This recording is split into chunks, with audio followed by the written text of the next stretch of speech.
Yo, what's up mga kabugto at welcome back again sa ating YouTube channel. So for today's video mga kabugto, dito nga pala kami sa may Dasmariñas, dito sa may Walter Mart.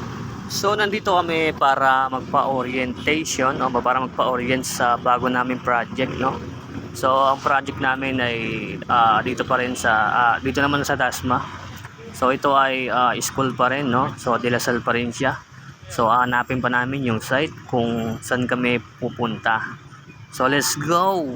Yo, what's up mga kabugto? Ayan. So nandito na kami ngayon sa De La Salle Gate 3, no? So ayan, waiting kami sa aming foreman. Medyo naligaw-ligaw kami konti, pero goods naman, no? So ayan, si Padi kumakain na kasi gutom na. So habang naghihintay, naglakad-lakad muna kami para hindi kami masyadong mabagot, no? So hanap muna kami ng mga food trip dito sa may lugar na to, no? Dito sa may Kadiwa, no? So malapit lang pala sa SM to. Ayan yung SM, oh. Kung nakikita nyo. Time check is 8 alas 8 na mahigit, no? So wala pa rin yung hinihintay namin. Wala pa rin yung forma namin tsaka mga kasama namin. So gala-gala muna tayo dito sa may park. Pwede ka maglakad-lakad dito habang nag-aantay. So waiting tayo sa kanila. Let's go! Mga kapito, ano yan, nagkaroon tayo ng disgrasya kahapon sa napasukan natin, ng extra natin.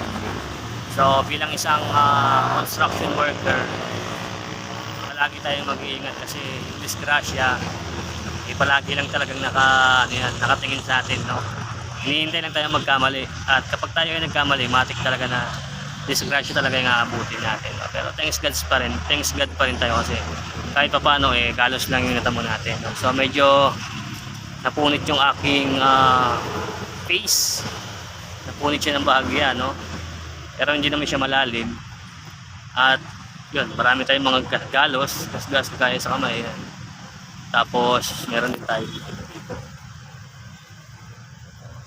Meron tayo sa dito at saka sa binte. Pero okay lang naman. Thanks God pa rin kasi yun lang yung natamo natin. So ayun, waiting pa rin kami. Wala pa rin yung aming foreman. Saka yung service wala pa rin. So waiting pa rin kami. Let's go! Loko-loko dito na sa akin. Lapit na siya.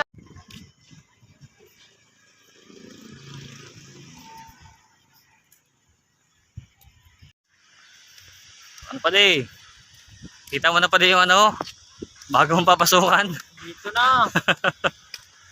Naganto pala to eh. Ano pala? Nakating na kami sa bagong project.